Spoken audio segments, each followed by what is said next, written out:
There is a phrase, beware Greeks bearing gifts. I don't know who said it, aphorism, but to it I say pshaw and ha, because this Greek band Wildfire have produced something blooming great. It's called Rise. It's an album of a musical variety, not a photo album. That would be very difficult. I suppose I could describe it with my honeyed tones, throwing my voice up and down, etc., etc. But this is a musical album, and I suppose they're the new wave of British heavy metal, if you like. They start with a bit of organ drama. There's lots of... Actually, there is some sepulchral organ drama, and then it gathers pace. It's really quite bullshit.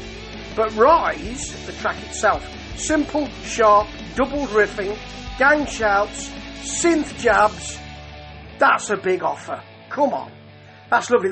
What they're not afraid to do, this band, is they're not afraid to say, we will add some synth because it won't dilute anything. What it will do is make people say, oh, that's a bit different. A bit of new wave of British heavy metal type music with a bit of synth as well. Now, NWOBHM wasn't averse to synths at all in any way, shape or form, but there was, even when I remember it, and I lived through it, folks. I lived through it. And enjoyed it when I lived through it. There was a discussion about should there be synths. Now an organ's different because, John Lord played an organ in Deep Purple, didn't he? But should there be synths? I remember famously, even though they're not a new wave of British heavy metal band, well, they became one, maybe. Some people say with Thunder and Lightning. But there was a discussion about, should Darren Wharton be seen if he's playing his synths with Thin Lizzy?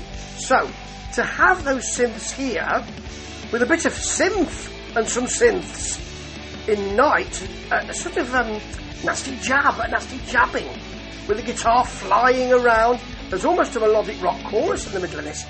That's it, you see. Wildfire don't care what you think. They don't appear to, and that is all to the good. They don't appear to care what you think. If you think, well, I don't know if that melodic rock chorus goes with that music, it does, because they did it and they believe in it. So it actually does. Inside the Box is not outside the box, they're quite right. It is pushy metal, but it's got a really lovely thin synth solo. It's a 1980s synth solo, and I really like it. And then Far and Beyond, open brackets, in hell, close brackets, is bass-led. It's fast bass-led stuff, really pushing along, it's barrelling along. Gang chorus, piano, an atmosphere middle, and they take us home with that big offer. This is great. It's recorded in a kind of, not thin, but a sort of very direct way. So you don't feel, well, there's some furbelows here and they've had a kind of production job. Not like that. It does sound like, turn up, plug in, play. It's probably not like that, and it probably does take a decision to have the music sound like this now. But it has that directness, which I love. And that allows them to say, well, we're going to do something else with this. Okay, it's gone straight to your pleasure centres, but actually, we're going to give you a bit of something else. Now, where's that bouzouki? Not that sort of thing. It's not that sort of thing. But they give us something else, not just heavy metal, and not just new NWOBHM. They don't just give us that. They give us other stuff too. If you don't like it, it's not for you. If you do like it, get on board. Rise with this. Ha ha! Ta-ta!